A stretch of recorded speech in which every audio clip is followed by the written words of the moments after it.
Começa agora, Abominável Podcast, com Dani Taranha e Rodrigo Ramos. Oi, gente, bem-vindos ao Abominável Podcast. Dani Taranha por aqui com o Rodrigo Ramos. Oi, Rodrigo. Olá, eu vou abrir este programa com uma citação, mas eu vou fazer umas adaptações aí. Tá bom. Que dizem que quando alguém morre, o corvo leva sua alma para a terra dos mortos. Mas às vezes uma coisa tão ruim acontece que faz você assinar um embargo antes de entrar no cinema. E lacrar o celular. Tá? Eu tatuei um corvo. Minha última tatuagem foi um corvo, sabia? Olha, Se bem que eu tô achando que ele tá parecendo um urubuzinho. gostei mais. Valoriza o que é nosso. Brasileiros, hoje é sobre corvo, não o animal, quer dizer, o animal, mas não é o National Geographic, a gente vai falar do filme do corvo, dessa franquia tão esquisita. Franquia longeva e ao mesmo tempo irrelevante, né? Tem tantos filmes assim e ninguém sabe. A gente tava fazendo a pauta pra esse programa, eu falei, gente, eu não sabia que tinha tanto filme do Corvo, eu só vi o primeiro. O Rodrigo é muito fã e viu todos, inclusive o que está em cartaz nos cinemas, o remake, que estreou essa semana. Você vai segurar a emoção aí. Eu vou dar só um pequeno spoiler pros nossos ouvintes e vou dizer que Rodrigo presenciou um milagre, tá? Presenciou um milagre na sessão do Corvo. Mas ele foi assistir o Corvo ontem, me mandou mensagem depois e falou... Até que não é tão ruim. Isso é um milagre. Vindo de mim? Vindo de quem veio, é um milagre. Falaremos sobre esse filme daqui a pouco, mas antes é o nosso Apoia-se. Apoia.se/Abominável Podcast. Nos ajude a ter um corvo de estimação. O meu sonho é ter um corvo de estimação, porque o corvo... Sempre quis. Pra quem não sabe, o corvo é o quinto animal mais inteligente do mundo. Você pode ensinar um monte de coisa pra ele que ele aprende, ele executa. Ele é maravilhoso, o corvo. Tá cheio de vídeo na internet. Sim. De corvo fazendo coisas incríveis, assim. Tem um muito bom que ele vai jogando as pedras num copo d'água, assim, pra semente ir subindo pra ele poder pegar. É, e pra ele beber a água também. Tem um que a água tá rasinha, o bico dele não alcança. Aí ele vai jogando pedra, a água vai subindo, né? E aí ele vai e consegue beber. Aí tem um negócio, assim, tipo um quebra-cabeça... que tem círculo, quadrado, triângulo, tem formas geométricas. E aí você tem que encaixar o objeto exatamente na forma geométrica correspondente. E o filho da mãe do corvo, ele encaixa todas certinho. Ele pega o redondinho e bota no redondinho. Ele pega o quadradinho e ele põe no... É um negócio impressionante. Gostaria muito de ter um corvo pra trocar uma ideia comigo e pra gente, né, enfim. E ele fala. Você sabia que se você ensinar ele fala igual papagaio. Corvo é um bicho legal, então nos ajude a ter uma licença do IBAMA para ter um corvo em casa no apoia.se/Abominável Podcast. Vai lá, contribua para este podcast continuar existindo com corvo ou sem corvo. Que possamos voltar dos mortos depois de cada filme ruim que a gente assiste. É, porque não é fácil, brasileiros... Vamos falar já dessa franquia. Eu gosto muito do personagem. Pra quem não sabe, esse personagem surgiu de uma HQ, de um gibi, de um sujeito chamado James O'Barr. Se eu não me engano, Rô, você que é mais expert que eu, o primeiro saiu em 1989, o gibi do Corvo, e a história sempre foi a mesma, né? Sempre foi mais ou menos a mesma, né? O principal, que é o Eric Draven, né, que é o personagem da graphic novel original, ela começou a sair em forma de minissérie e depois foi publicada no encadernado, todo completinho, que saiu por aqui 2 vezes já, saiu, se eu não me engano, pela Brainstorm e a mais recente saiu pela Dark Side. E assim, eu acho uma das coisas que sempre me pegou nesse quadrinho é como ele é muito visceral, assim, porque, pra quem não sabe, né, o personagem todo, ele é um personagem trágico, né? Ele vem ali de um casal que é apaixonado, eles são assassinados e, segundo a lenda, né, o corvo que leva as almas para o mundo dos mortos ali, quando acontece uma coisa muito ruim que essa alma não consegue descansar, ele traz ela de volta para que a pessoa possa se vingar, né? É o que eles chamam de Put the wrong things right. Eu não sei como é que traduz isso em português, mas essa é a tagline do negócio. Tipo, corrigir os Resolver erros, né? as paradas todas. As pendengas, resolver as pendengas. E aí, né, essa premissa toda já é trágica. E de onde surgiu essa ideia? O James O'Barr sempre foi uma pessoa complicada ali, ele teve uma juventude bastante tumultuada, até que um belo dia ele se apaixonou por uma mocinha e a sua vida mudou, né, de uma hora para outra. Eles começaram a sair e tudo foi tudo dando certo, eles estavam se dando bem, até que, infelizmente, numa noite aí, a namorada dele sofreu um acidente, um motorista bêbado, e ela veio a falecer. Isso acabou com ele, né? Destruiu ele de um jeito que ele não consegue lidar muito bem até hoje. Você vê as entrevistas com ele, você vê que ele é um cara bastante... Ele tem uma raiva nele, assim, né? Um cara meio amargurado e tal. E faz todo, né, justificável. E ele, para não explodir, né, e para não voltar para aquele buraco da onde ele estava e para as coisas não piorarem, ele criou essa história como sendo uma forma de exorcizar esse demônio dele ali, né? E aí é muito pessoal, né? É uma história muito pessoal para ele. E por isso, assim, eu gosto muito do personagem, mas eu leio o gibi assim e me deixa meio para baixo, sabe? Embora seja muito bom, ele seja uma aventura violenta, assim, meio punk rock, meio gótica, bem boa, assim. Mas eu tenho que estar no clima certo para ler, porque eu sempre venho isso na minha cabeça, assim, de como a vida dele mudou e como ele teve que lidar com isso através do quadrinho. E isso, para mim, deixa o gibi muito mais pesado, sabe? Porque você não tem como não associar, né? Você começa a entender tudo ali, né? Ele era órfão, ele foi pro exército, ele foi dispensado, né, do exército. E aí ele tinha todos esses problemas, e aí quando ele colocou tudo nos eixos, veio esse cara bêbado e acabou acabando com a história dos dois ali. E aí isso está muito bem descrito na HQ ali nas entrelinhas. E aí tivemos o filme de 1994.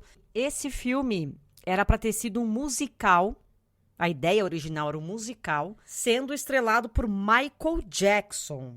Quando eu li isso daí, eu falei, meu Deus, que maluquice, né? Ainda bem que mudaram de ideia. Eu não consigo imaginar Michael Jackson sendo o Corvo.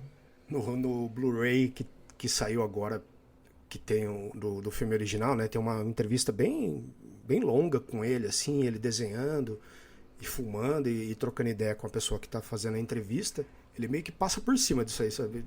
Não quer nem falar. Tipo, ainda bem que não aconteceu, galerinha. Vamos seguir a vida. Se bem que, se você olhar bem pro Michael Jackson, ele já tem a cara da maquiagem do personagem. Sim, e é muito preguiçoso isso, porque alguém pegou e olhou e falou, não, ele tinha lá umas imagens com trechos de música, e aí o personagem, ele tem, né, um rosto meio andrógeno, assim, e tal. Michael Jackson, musical, sabe? Não, lê de novo. Bom, essa história foi pro vinagre, ainda bem, né? Só que a produção do filme foi marcada pela morte do Brandon Lee, filho do Bruce Lee. E aí, pra quem não lembra da história, eu vou retomar aqui pra vocês. Eu acho que todo mundo conhece, mas é bom a gente explicar direitinho o que aconteceu, até porque infelizmente, tivemos outro acidente desse ano retrasado, se eu não me engano, com Alec Baldwin, no set do filme Rust. O que aconteceu, brasileiros? Durante a filmagem de uma cena, o personagem do Bruce Lee é baleado, né? Do Brandon Lee. Ele é baleado, uma arma de fogo real foi usada. Ela deveria estar carregada com balas de festim, mas devido a uma série de erros de segurança e tal, a arma tinha uma bala de verdade. Mas como isso aconteceu? Essa arma, ela havia sido usada para uma cena em que ela precisava estar carregada com cartuchos reais, só que sem pólvora. Um desses cartuchos reais, que deveria ter sido removido, ele acabou ficando preso no cano da arma. E aí, na hora enfim, trocar ali para colocar os negócios todo, as balas de festim, quando a arma foi disparada com a bala de festim, o projétil preso, essa bala que estava presa no cano, foi impulsionada pela explosão do festim e aí atingiu o Brandon Lee no abdômen, entendeu? Brandon Lee foi socorrido, foi pro hospital, mas não resistiu, faleceu aos 28 anos de idade. E aí o filme foi concluído usando dublês e efeitos especiais para completar as cenas que estavam faltando. E aí, por conta desse acidente, por conta de tudo que aconteceu, esse filme ficou marcado. Sim, ele é um filme e aí volta, né, outra coisa sobre o James O'Barr, que durante o desenvolvimento do filme, ele fez amizade com o Brandon Lee, né? Eles se tornaram amigos e aí o filme sobre a história que ele escreveu para lidar com a morte da noiva, o amigo morre, sabe? É muita coisa, dá muito para entender como ele é hoje, assim. É muito triste, né? Muito barra pesada, assim. Eu fiquei muitos anos sem ver esse filme, porque foi criando um peso, assim. Eu amo esse filme, eu tenho o Blu-ray, tenho a trilha sonora, eu ouvi a trilha sonora até furar. Mas ele foi... Conforme você vai amadurecendo, você vai entendendo algumas coisas, assim, você vai pensando em coisas que você não pensava, né? Pra ver, aconteceu. Isso acontece, né? Antigamente acontecia mais, assim, tem outros filmes com outras pessoas que morreram, né, na filmagem e tal. Mas aí ele criou um peso pra mim que eu acabei demorando pra rever. E por isso que quando foi anunciado o remake, que estreou agora, né? Com Bill Skarsgård e a FKA Twigs nos papéis principais, a galera caiu matando. Do tipo, como vocês vão fazer o remake de um filme que tá marcado com a morte de um ator e pipipi, popopó, tudo bem que é aniversário de 30 anos, né? Esse ano, 30 anos da estreia do Corvo. E aí, como presente, fizeram esse remake. Então, enfim, o Rodrigo vai falar do remake já. Vamos, por enquanto, seguir a linha do tempo aqui. Aí eu queria, assim, já tirar o Corvo da sala, né? Eu vi muito... Não, é que eu vi muita gente se descabelando por conta disso, né? De ser um filme novo do Corvo. Ai, que absurdo. Gente, durante anos, eu acho que o Corvo e Hellraiser são as franquias que mais tiveram projetos cancelados, né? A gente ia ter o Jason Momoa como Corvo, que não foi pra frente. Ele até avançou bem, depois cancelaram. Ele ia ter um Corvo passado ali no universo do rap, daquela época que teve aquelas brigas entre os rappers, né? Que um matou o outro, dizem que matou, lembra aquela... Das gangues também, né? Época de gangue também, não é? Sim, eles queriam fazer explorar, né, a mitologia do Corvo dentro desse universo, e eu particularmente gostaria muito de ter visto. Ia ter um filme de Kung Fu do Corvo, onde ele acorda de um coma, e aí ali no hospital mesmo ele vai resolvendo a vingança dele. Tem um monte de ideia que não foi pra frente. E nos quadrinhos, o Corvo não é só o Eric Draven. A mitologia do Corvo se expandiu durante muito tempo. Ela deve ter mais de 20 quadrinhos sobre essa mitologia, né? A gente tem indígenas, tem mulheres, tem outros, tem punks, tem um monte de outros personagens. Porque cabe... Ó, uma olhada rápida aqui no Wikipedia, tem 19 títulos em quadrinhos e 10 títulos em romance, explorando a mitologia. O Corvo já chegou a encontrar com o Arquivo X. Olha só que legal. Nos quadrinhos. E aqui no Brasil saíram as duas minisséries que são seguintes, né, ao original. Saíram as duas primeiras pela Mitos, lá no comecinho dos anos 2000. Uma é bem legal, que mostra um indígena que é assassinado por um pelotão da cavalaria lá na época da Guerra Civil Americana, e depois, quando todos eles reencarnam no mesmo momento, esse cara finalmente consegue ter a vingança dele, porque não deu tempo dele se vingar, sabe? Então essa vingança passa gerações, e aí ele se vira, ele consegue. E a terceira é uma mulher policial, que tem uma questão lá com o marido, com o filho, e aí ela também se torna uma corva. Então, tipo, sempre teve vários personagens, sabe? Eu não entendo esse descabelamento por causa do remake. Eu entendo que um remake não precisaria. Eles poderiam ter feito outra história e tal, mas enfim. Então, era isso que eu ia falar. Eu acho que o descabelamento veio porque é o mesmo Eric, né? A história é a mesma e o personagem é o mesmo. É o Eric Draven de novo. Talvez se tivesse, sei lá, se fosse outro personagem dentro da mitologia, uma outra pessoa numa outra situação, talvez a galera não tivesse ficado tão pistola. Mas até aí... Até aí, e em 98, teve uma série que teve uma só temporada, né, que chamava O Corvo Escada para o Paraíso, que foi produzida pelo Sci-Fi com Mark Dacascos como Eric Draven. Então teve um outro Eric Draven também. Não é porque estão usando o mesmo personagem que o filme é ruim ou que não se deva fazer. Eu entendo a revolta por conta de tudo que aconteceu, mas também eu não acho que é por aí, não. De qualquer forma, este filme de 94 teve 3 sequências. A primeira delas, O Corvo, Cidade dos Anjos, que saiu em 1996, que mostra ali um homem e seu filho que são mortos por uma gangue, e aí o pai é trazido de volta para se vingar. E aí, Rodrigo, o que você achou desse A Cidade dos Anjos de 96? Da franquia toda, assim, esse é o meu segundo preferido. Eu gosto da mitologia ali, como ele expande. Tem uma coisa que eu acho que é meio desnecessária, que eles colocam a menininha do primeiro filme, né? Ela é o ponto de contato entre os dois filmes, assim. Aqui se passam alguns anos, então ela meio que serve como guia do corpo, porque ela meio que já lidou com essa história. Isso eu acho que força um pouco a barra. Mas não precisava, mas é muito bom. Eu gosto bastante. Ele é com o Vincent Price, faz o Ash Corven aqui, que é o personagem que é o Corvo. Muito parecido com o Corvo do Brandon Lee.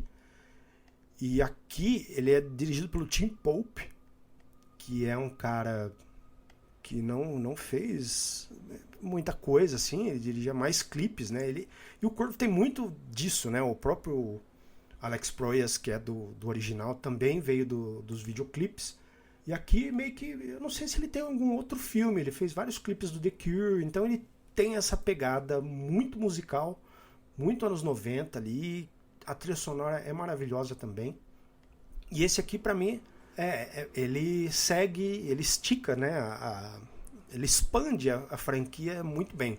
Gosto... É o meu segundo preferido da franquia toda, assim. Quem nunca viu, vale a pena dar uma olhada, porque vocês podem se surpreender, assim, é bem respeitoso. Aí, no ano 2000, tivemos O Corvo Salvação. Salvation é o nome do filme em inglês. E aí, para meu espanto, temos aqui Kirsten Dunst, né, à frente deste filme. Uma coisa impressionante, eu não imaginava. Esse aqui conta a história de um sujeito que é executado no dia do seu aniversário de 21 anos. Ele havia sido condenado à morte por cadeira elétrica, porque ele foi julgado culpado pelo assassinato da namorada dele. A questão é que ele era inocente. Mas aí ele volta do mundo dos mortos e, com a ajuda da Kirsten Dunst, que é cunhada, né? Ele vai buscar a sua vingancinha. E aqui, esse segundo, Rodrigo, começou a dar merda ou não? Eu não acho ele tão ruim, mas ele já começa a sofrer com uma queda no orçamento. Você percebe que ele é meio quase uma coisa feita para TV, assim, embora ele tenha sido lançado nos cinemas. Não sei se aqui chegou a sair no cinema, mas ele é escuro, ele tem uns ambientes mais fechados, assim, sabe? Embora os dois originais, né, os dois primeiros sejam mais em estúdio, né? Eles têm aquelas cidades construídas em estúdio. Que eu gosto disso na franquia, assim, que eles não têm...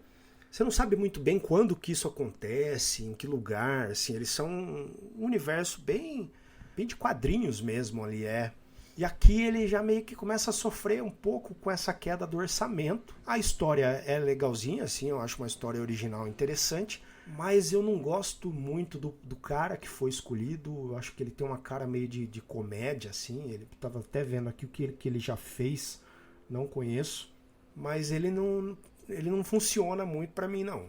Mas, aqui pra mim já começa a cair um pouco. Mas ela não acho tão ruim, tá? Esse é o único que não saiu aqui no Brasil em DVD, nem Blu-ray, nem nada. Aí vamos lá para 2005, porque tivemos o Corvo Vingança Maldita. E preste atenção no elenco deste filme. Ele é estrelado por Edward Furlong. Caso você queira espantar barata na tua casa, procura Edward Furlong, o Corvo. Aí você imprime a foto e você põe para espantar pernilongo, barata, visita. Essa maquiagem do Corvo aqui é muito sofrível. O penteado é pior ainda. É difícil, eu tô olhando aqui. Nossa senhora, é uma coisa muito horrorosa. Horrorosa, horrorosa. Aí a gente tem no elenco, fora Edward Furlong, a gente tem a Tara Reid. A Tara Reid, que fez todos os Sharknado praticamente, né? Não sei quantos, se ela tá em todos, mas todos os filmes bizarros de terror, trash, Tara Reid tá estrelando. É um negócio que a marca dela é essa. E ela tá nesse filme junto com o Edward Furlong. E aí, por incrível que pareça, tem uma galera tipo Dennis Hopper. Tipo, Dennis Hopper. Pá! O que ele tá fazendo aqui? Danny Trejo. Macy Gray. O que a Macy Gray tá fazendo neste filme? Jamais saberemos. Então, esse Corvo aqui de 2005, ele é um grande balaio é um balaio de corvo. E aí, qual é a história dessa pérola? Temos aqui o Jimmy, que é o Edward Furlong. Ele é um jovem. Não era mais jovem em 2005, não, viu, Edward Furlong? Não era mais, não. Não. Ele é desprezado onde ele mora, ele quer sair da cidade com a namorada dele, só que aí eles têm seus planos frustrados porque eles foram mortos por um grupo satânico, da qual Tara Reid faz parte. É bom dizer que ela faz parte do grupo satânico. Um grupo satânico liderado por ninguém mais, ninguém menos que David Boreanaz, que vocês devem conhecer no mundo da cultura pop como Angel, o namorado da Buffy. Exato. Esse aqui, ó, para vocês terem ideia, ele foi feito direto pro vídeo. Então, ele é o orçamento menor de todos. Ele é muito fraco, ele é muito ruinzinho, assim. A série consegue ser muito melhor do que ele. E não tem muita coisa para destacar aqui. A maquiagem, a trilha sonora, o elenco é bom, mas eles não têm muito o que fazer, né? Eu gosto muito do David Boreanaz, por mais canastrão que ele seja. Aí tem Danny Trejo fazendo o Danny Trejo e o Dennis Hopper pagando remédio para pressão. É lógico, porque chega uma certa hora, gente, plano de saúde, quanto mais velho você fica, mais caro fica. Principalmente lá nos Estados Unidos, né? Quando o novo já é caro. Então eu entendo o Dennis Hopper. Mas é isso. Aconteceu isso em 2005. E aí tivemos a série, né, Rô? A série é de quando? A série é de 98. Ela é logo depois do segundo filme, só teve uma temporada. São pouquíssimos episódios. E ela é uma série, né, produzida pelo Sci-Fi. Mas ainda assim não é a pior coisa que o Sci-Fi já fez. Ah, tem história o Sci-Fi. E é bacaninha, assim. Ela estende bem a história, mas eu acho que ela estica... Eu acho que o Corvo funcionaria talvez como uma série antológica hoje em dia, sabe? Você pegar 10 episódios com um Corvo novo, né? Aí na próxima temporada 10 episódios com outro personagem. Eu acho que funcionaria. Aqui eles pegam o Eric Draven, esticam a história dele ali para, acho que são, não lembro agora quantos episódios são, e fica um pouco... Porque se é a mesma história, se eles não fizeram nada de diferente, não tem muito pra onde ir mesmo, né? Então, e não tem muito o que fazer, e são 22 episódios, eu acabei de ver aqui. A parte interessante dessa história é que eles trazem, em um dos episódios, tem uma mulher como Corva. Eles se encontram ali, né? Eles meio que a missão de um acaba cruzando com a do outro ali. E eu acho que é legal ver, assim, na tela. Assim, embora não seja muito criativa, porque a maquiagem é igual, né? Eu acho que podia ter pensado um pouco melhor nisso. Mas eu vi, saiu aqui em VHS os 3 primeiros episódios, se eu não me engano, né? O piloto ali, mais um pouquinho, fechando a primeira parte. E nunca mais vi, assim. Saiu... Na época passava acho que na Fox, e depois sumiu, né? Uma série que ninguém lembra. Sim, confesso que se você não tivesse falado dela, pra mim passou super batido, assim. Na época da TV a cabo, eu lembro que eu vi, assim, falei, olha, uma série do Corvo. E aí fui atrás, acabei alugando a fita, né? Porque antigamente a gente não tinha essa coisa de que hoje os jovens têm, né? De falar, olha, vou pegar desde o começo e acompanhar, né? Você tinha que sentar na frente da TV naquele mesmo dia, naquele mesmo horário, e era quase impossível, né? Era bem diferente. E assim como o filme original, né, que também trazia o Eric Draven, a série também foi marcada por uma tragédia. Que um dos dublês acabou preso numa explosão, né? Ele acabou sendo acertado na cabeça ali por um estilhaço e acabou falecendo. Então eu acho que isso também acabou acelerando aí o final da série, né? Meio que deve ter lidado com o processo e tal. Bom, chegamos em 2024 com este remake que já nasceu fadado ao fracasso porque foi espinafrado em todas as redes sociais possíveis e imagináveis, não só pelo público, como também pelo diretor do filme de 94, que ele foi lá meter o bedelho. Isso eu achei meio feio da parte dele. Antiprofissional, exatamente. Uma coisa é o Zé das Couve na casa dele, que não tem o que fazer, e pra internet ficar xingando. Outra coisa é um diretor que fez um filme, trabalha na indústria. Tá? 30 anos atrás, já teve 3 filmes depois daquele, já teve uma série. E aí você vai lá na rede social causar, querido, não. Ficou feio pra você, tá? Te avisando aqui que ficou feio pra você. Tá desmerecendo o trabalho dos coleguinhas. Hoje foram eles, amanhã pode ser você, meu querido. Esse Hollywood não perdoa, não. Hollywood não perdoa, não. Mas, enfim, fizeram o remake. Bill Skarsgård, que é um baita de um ator, já não tem que provar mais nada pra ninguém. E a F.K.A. Twigs, que é uma baita de uma cantora e é uma boa atriz também, né? Eu gosto dela. A história é a mesma, né? Do primeiro filme, é a mesma do Gibi, então todo mundo já sabe qual é a história. E aí...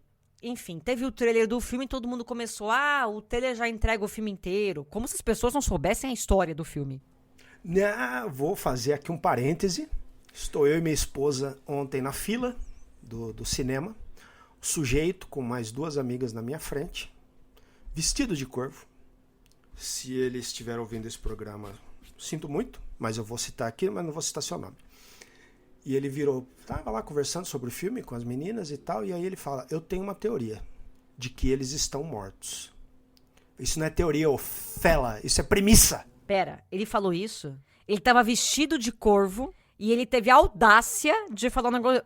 Ou seja, ele nunca leu o Gibi e ele nunca viu o filme original. E ele nunca leu nem o cartaz, né? Porque tava escrito... Ele não leu a sinopse do filme. Ele foi assistir o filme sem ler a sinopse. A primeira frase, assim, no topo do cartaz é o amor muito forte nunca morre, uma coisa assim. Mas enfim, a história é a mesma, tá? Você já sabe como termina, como começa e etc. Aí falaram do Bill Skarsgård. A maquiagem do Bill Skarsgård. Eu acho que a maquiagem tinha que corresponder aos dias atuais também. Chegar uma coisa... Não dá pra copiar a mesma maquiagem lá de antigamente, exatamente igual, enfim. Aí o próprio Bill Skarsgård falou que ele gostaria de ter estado mais magro durante as gravações desse filme. Porque ele acha que o personagem dele não era um cara sarado. Ele tá muito sarado porque ele tava fazendo um outro filme. O peso do Skarsgård é a pior... É o menor dos problemas. Coisa menos importante exatamente. da história. E aí, então, Rodrigo foi assistir. Por favor, Rodrigo, conte-nos o que você achou. Cara... O filme, ele tem um problema já, assim, de premissa, que é o fato de você ter um universo inteiro que você pode aproveitar ali do personagem. E aí você vai em 2024, onde a maioria das pessoas já nem lembra, né? Como a gente tá conversando aqui, a maioria das pessoas não sabe que teve tanta coisa do Corvo. E aí você vai lá e vai resgatar o personagem, né? A mitologia, e traz o casal, o Eric e a Shelley. E aí, eles cometem a picaretagem de, no filme, eles não chamam ele de Eric Draven em nenhum momento. Não, eles chamam de Eric e Shelley, né? A gente não sabe se é Eric da Silva, se é Eric Passarinho, né? E aí eu achei isso uma picaretagem. E aí, eles apostam o primeiro arco do filme todo é mostrando os dois se apaixonando. Mas assim, eles não têm a menor química. A menor química. Não tem nenhuma. Aquela menina é horrível. Pelo menos nesse filme. Ela não me convence, ela me irrita. Por conta de ter muito esse negócio da música na raiz do personagem, eles quiseram trazer uma pessoa da música, talvez. E aí a gente passa o primeiro arco inteiro do filme vendo um romance que não convence, surgindo, sabe? Sendo que os outros, desde assim, logo de cara, já falam, ó, eles são apaixonados, vai acontecer uma tragédia. E aí você passa o resto do filme gastando tempo com outras coisas. E aqui a gente vai ver como eles se conhecem, o que aconteceu com ela pra ela ir parar onde eles acabam se conhecendo num instituto correcional, assim, né? Ela tá fugindo de algumas pessoas, porque ela tem um vídeo no celular dela. Isso tudo tá no trailer, gente. E aí, durante essa fuga, ela vai presa e lá está o Eric. E lá eles se conhecem, lá eles se apaixonam do nada, eles acabam ficando juntos do nada, e eles acabam morrendo do nada. E aí, o filme perde muito tempo nisso. O filme original, você vê os dois caras, né, o Eric e a Shelley, já no apartamento. Os caras chegam e você vê um vestido de noiva, você vê uma aliança, você vê eles brincando juntos, sabe, em flashbacks, assim, e você se convence de que eles eram um casal apaixonado, porque você não teve tempo de tela pra, de repente, ver uma química que não funciona, gastar isso, sabe, falar, não, pra mim não pegou. E pra mim não pegou.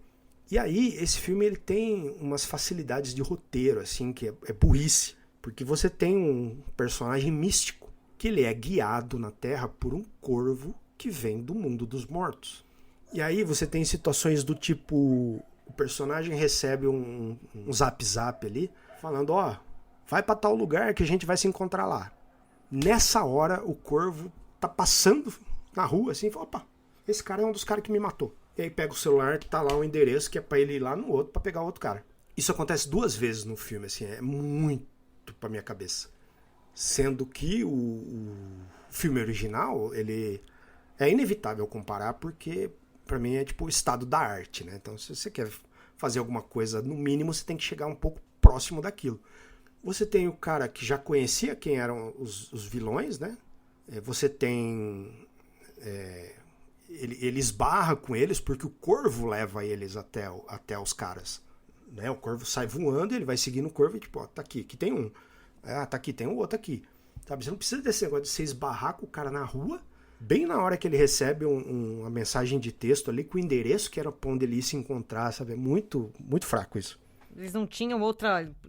Dava pra fazer outra alternativa ali, né? Dá pra colocar. Dava, só você seguia a história do quadrinho, você já resolvia essa papagaiada. E aí ele coloca como que eu vou dizer assim, um guia espiritual ali, que aparece no trailer também, que só tá ali para diálogos expositivos, sendo que não tem muito o que você explicar pro cara. Tipo, ele começa o filme com essa frase, o corvo leva pra Terra dos Mortos, acontece uma coisa tão ruim que a alma não consegue descansar e o corvo traz ela de volta. Não há nada de positivo nisso, né? A vingança não é algo positivo. Sim, a vingança nunca é plena, mata a alma e envenena. Já dizia seu Madruga. E aí você tem que ficar, acontece um negócio, ele vai lá conversar com o cara. Acontece outro negócio, ele vai lá conversar com o cara, sabe? Fala, nossa, isso é cansativo. Mas tem coisas boas. Eu acho que o Skarsgård como corvo tá bacana. Embora eu ache ele muito ruim como ator. Você não gosta do Skarsgård como ator ou como ele tava no Corvo? Não gosto dele como ator. E ele no Corvo, ele funciona na parte bruta. Olha só, que plot twist agora, seu, hein? Eu achei que você gostasse do Bill Skarsgård. Eu gosto dele. Não gosto muito, não, assim. Não é que eu não gosto, sabe? Não tem nada contra, mas não... Dos irmãos Skarsgård, você gosta mais de qual? Do Alexander? Que fez o Infinity Pool. Que, aliás, é o melhor filme da vida dele, inclusive, né? Sim, porra, muito bom. E aqui, eu acho que o Skarsgård dele poderia ir bem. Só que eu acho que ele não tá bem escalado pro Eric Draven. Ele tá bem escalado, e pra mim isso também é preguiça de produtor, que olhou lá a maquiagem do Pennywise. Tá, entendi. E falou, parece a maquiagem do Corvo. E aí jogou ali, sabe? Não consigo pensar em outra coisa. Porque ele funciona como Corvo, mas na parte do romancinho ali, pra mim, aquilo ali não me desce. Eu achei muito fraco. Né? E aí eu acho que talvez a química não tenha... o diretor não tenha entendido como guiar os dois ali pra deixar aquilo mais convincente, assim, sabe? Eu acho que isso pra mim não pegou.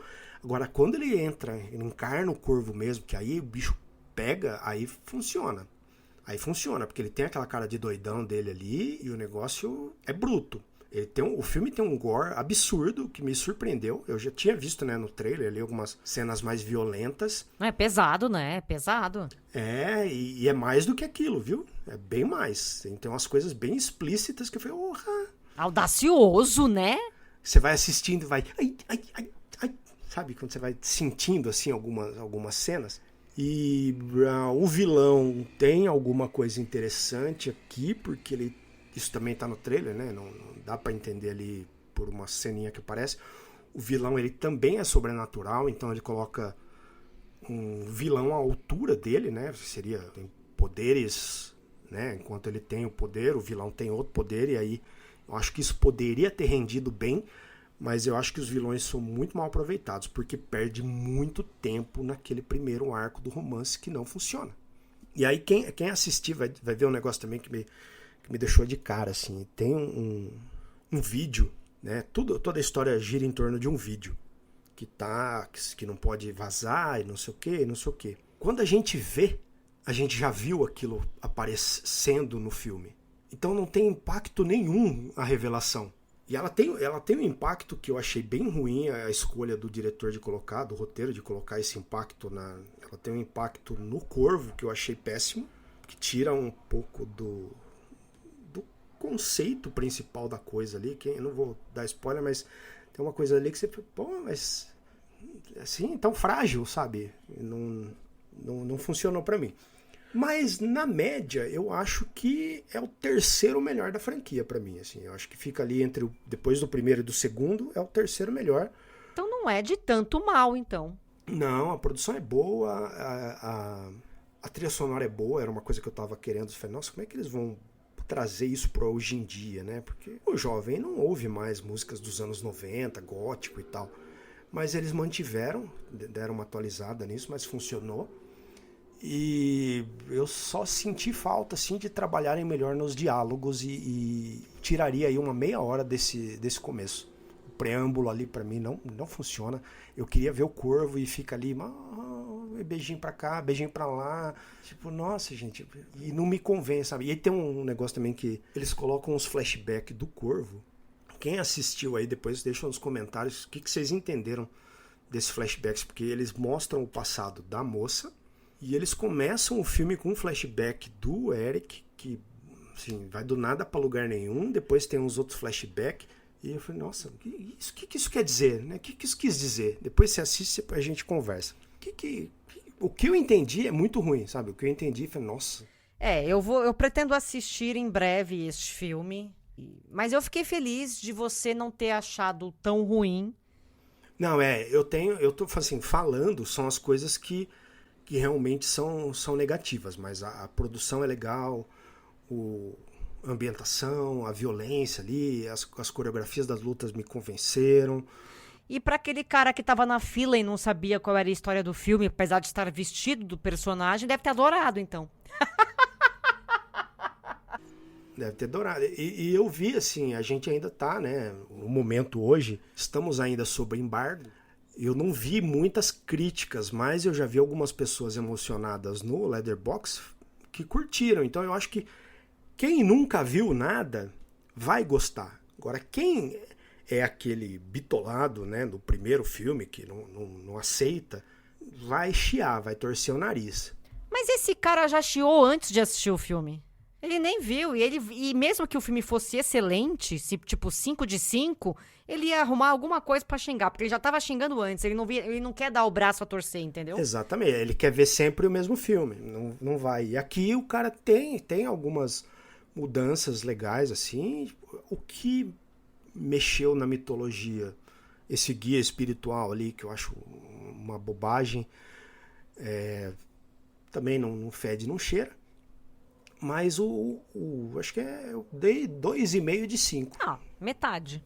Metadinha, que pra mim é um filme bom. É um filme que, como você diz, passa o tempo e não passa raiva. Então é isso, brasileiros. Vão assistir o Corvo nos cinemas, vão dar um apoio aí. Oi, porque eu quero ver mais, eu quero ver mais histórias com outros corvos, né? Sim, seria legal mesmo se eles continuassem de alguma forma, não focando, evidentemente, no Eric, mas outros personagens, outras histórias, talvez, como você falou, talvez voltar com uma série repaginada e tal. Pra fechar, tem um filme mesmo, né? Ele tem 1h30 no YouTube inteirinho pra vocês assistirem, que chama Crow, Official Fan Film Channel. Entra lá, tipo, Crow Fan Film. Vocês vão entrar lá, tem um filme de 1h30, que é bem legalzinho também, né? Aí tem, lógico, tem limitações orçamentárias por ser um filme feito de fã, mas tem uma história bacana. Ó, que beleza. Tem corvo pra todo mundo, então. Uma grande festa de penas espalhadas por aí. Deixa eu falar pra vocês da Darkflix Plus, que é o único serviço de streaming nacional focado em filmes e séries de terror, ficção científica e fantasia. Você acessa pelo celular ou tablet através do aplicativo ou entra no site darkflixplus.com.br. E aí, para ter acesso ao conteúdo, você assina o serviço por R$ 9,90 por mês. O diferencial, todo dia entra um filme na Darkflix Plus. Sexta-feira, dia 23, A Hora das Criaturas 4. Aí, dia 23 também, entra Sob o Domínio do Medo. Stray Dogs, aquele lá de 1971, clássico. Aí, no sábado, dia 24 de agosto, A Macabra Biblioteca do Dr. Luchetti. No dia 24 também, entra um filme que eu adoro, por incrível que pareça, chamado Anything for Jackson, de 2020, que é o casal de idosos querendo ressuscitar o neto. É um negócio, é pesado isso aqui, é bom. Anything for Jackson, procurem lá. Entra domingo, dia 24 de agosto. Aí na segunda, dia 26, tem o Brinquedo Assassino 2. Depois vai entrar sexta-feira 13. Dia 28 entra o Nevoeiro, aquele Nevoeiro de 2007, que tem o final mais pavoroso da história do cinema. Pois é, esse estará lá, entra dia 28 de agosto. Então é isso, todo dia entra um filme na Darkflix Plus. Você não perde por assinar darkflixplus.com.br. Vai lá, meus queridos. E semana que vem tem Abominável Podcast especial de serial killers. Já aviso vocês aqui. Com convidado especialíssimo. Teremos um convidado especial e digo mais. Eu vou assistir Longlegs, Nicolas Cage. E eu vou contar pra vocês aqui. Não vou dar spoiler, obviamente, que eu não sou idiota. Mas eu falarei aqui, tá? Me aguardem semana que vem no próximo Abominável Podcast. Dani Taranha babando o ovo. Me aguardem. Vocês não sabem de nada, inocentes. É isso, meu povo. Até semana que vem. Um beijo pra vocês. Beijo, Rô. Beijo. Abominável Podcast. Siga-nos no Instagram. @Abominável Podcast.